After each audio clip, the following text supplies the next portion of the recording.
परमात्मा नारायण श्रीहरि विष्णु विश्व की निर्मिति के पूर्व सर्वप्रथम हिरण्यगर्भ के रूप में अर्थात ब्रह्मदेव के स्वरूप में जन्म लेते हैं और फिर विश्व की निर्मिति करते हैं।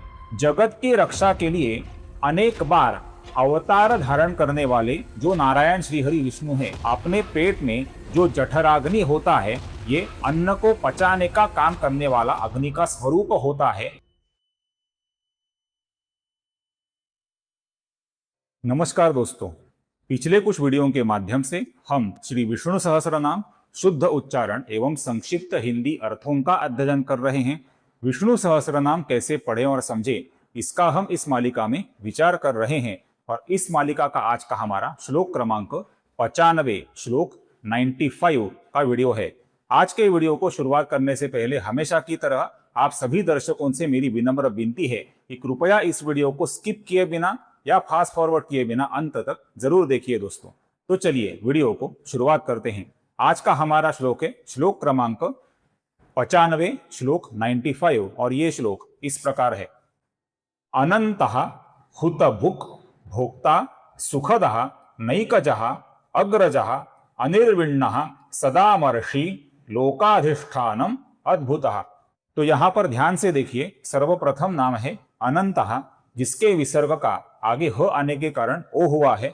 फिर नाम आता है हुतभुक्, ये पहले श्लोक में भी आ चुका है। इसके अंतिम अपूर्ण क का अपूर्ण ग बनता है। आगे का नाम है भोक्ता, फिर नाम आता है सुखदः, जिसमें सु ह्रस्व है। फिर नाम है नैकजः, जिसके विसर्ग का अग्रजः का ओ आगे आने के कारण अवग्रह होता है, जिसका हम लंबा उच्चारण करते हैं। अगली पंक्ति का पहला नाम है अनिर्विण्णः, इसमें नी और वी दोनों ह्रस्व है, इनका हमें लघु उच्चारण करना होता है। अनिर्विण्णः का जो विसर्ग है, इसके आगे स आने के पश्चात विसर्ग की जगह पर हम अपूर्ण स का उच्चारण करते हैं। फिर नाम आता है सदामर्षि, ये श नहीं है, श है, और ये श दीर्घ है, शी है, शी नहीं है, शी है, और शी नहीं है, शी, ऐसा दीर्घ इसका उच्चारण हमें करना है, लंबा उच्चारण करना है। ये सदामर्षि है। इसके आगे नाम है लोकाधिष्ठानम, फिर से एक बार ठ को जुड़ा हुआ अक्षर है, ये श नहीं है, श है, और धी ह्रस्व है, इसका हमें लघु उच्चारण करना है। और फिर अंतिम नाम आता है अद्भुतः। यहाँ पर मैंने जानबूझ के लोकाधिष्ठानम अलग लिखा है, इसका म अपूर्ण अलग से मैंने लिखा है, और फिर नाम है अद्भुतः, जिसका अ आपको अलग से दिख रहा है, जिससे आपको उच्चारण में सहायता होगी दोस्तों। तो सर्वप्रथम हम पहली पंक्ति का उच्चारण देखते हैं। अनंतो हुतभुग् भोक्ता सुखदो नैकजो ग्रजः। फिर से एक बार देखिए, अनंतो हुतभुग् भोक्ता सुखदो नैकजो ग्रजः। अब दूसरी पंक्ति का उच्चारण देखिए, अनिर्विण्णः सदामर्षि लोकाधिष्ठानम अद्भुतः। फिर से एक बार देखिए, अनिर्विण्णः सदामर्षि लोकाधिष्ठानम अद्भुतः। अब संपूर्ण श्लोक का उच्चारण देखते हैं दोस्तों। अनंतो हुतभुग् भोक्ता सुखदो नैकजो ग्रजः अनिर्विण्णः सदामर्षि लोकाधिष्ठानम अद्भुतः। फिर से एक बार देखिए, अनंतो हुतभुग् भोक्ता सुखदो नैकजो ग्रजः अनिर्विण्णः सदामर्षि लोकाधिष्ठानम अद्भुतः। क्लियर दोस्तों, आप जितना मेरे वीडियो को लगातार देखेंगे उतना वीडियो का जो एवरेज व्यू ड्यूरेशन होता है ये बढ़ पाता है, जिससे यूट्यूब का जो एल्गोरिदम होता है दोस्तों, उसे नए विष्णु भक्तों तक, नए व्यूअर्स तक इस वीडियो को पहुंचाने में सहायता मिलती है। इसलिए जितना हो सके उतना मेरे वीडियो को लगातार देखिए और मेरे साथ वीडियो में अंत तक बने रहिए। दोस्तों, आप में से कुछ दर्शक ऐसे हैं जो मेरे वीडियोस को रेगुलरली बहुत ही ध्यान से देखते हैं, मेरी बातें भी ध्यान से सुनते हैं, किंतु अंत में सब्सक्राइब करना भूल जाते हैं। दोस्तों, आप मुझे अभी देख रहे हैं, उसके नीचे सब्सक्राइब का बटन है, उसके आगे बेल आइकॉन है।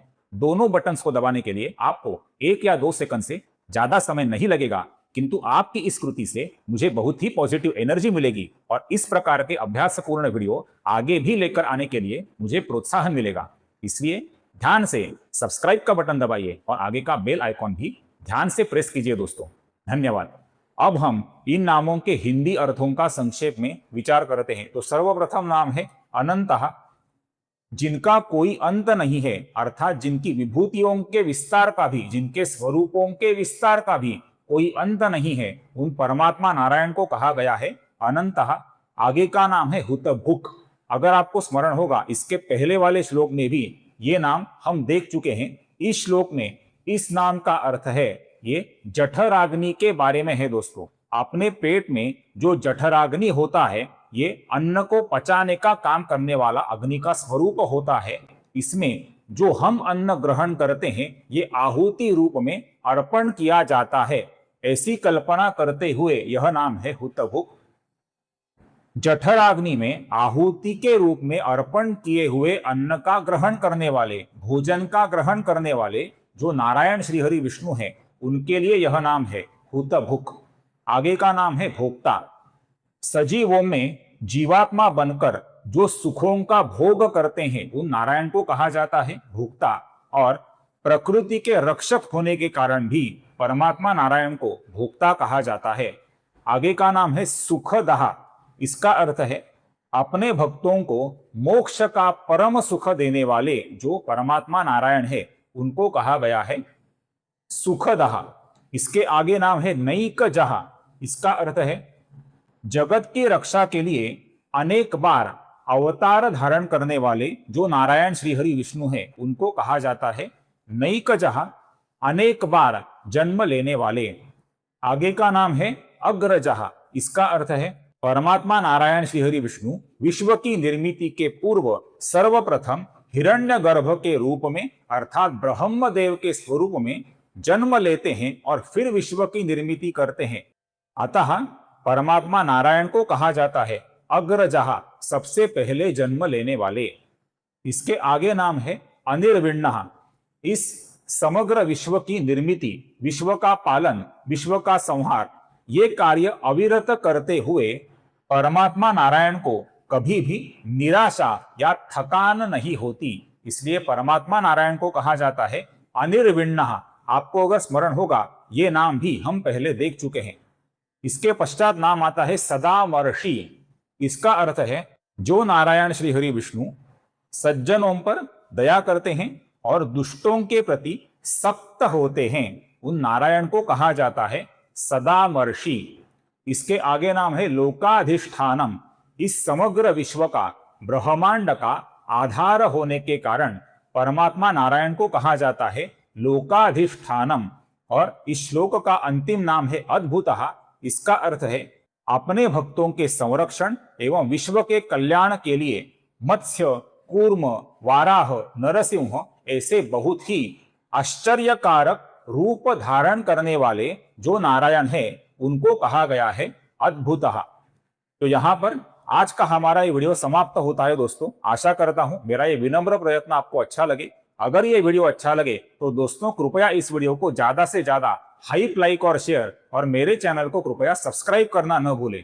फिर मिलेंगे अगले श्लोक के नारायण श्री हरि विष्णु के विभिन्न दिव्य नाम, उनके संक्षिप्त हिंदी अर्थ एवं सही उच्चारण के साथ। तब तक टेक केयर। जय श्री राम।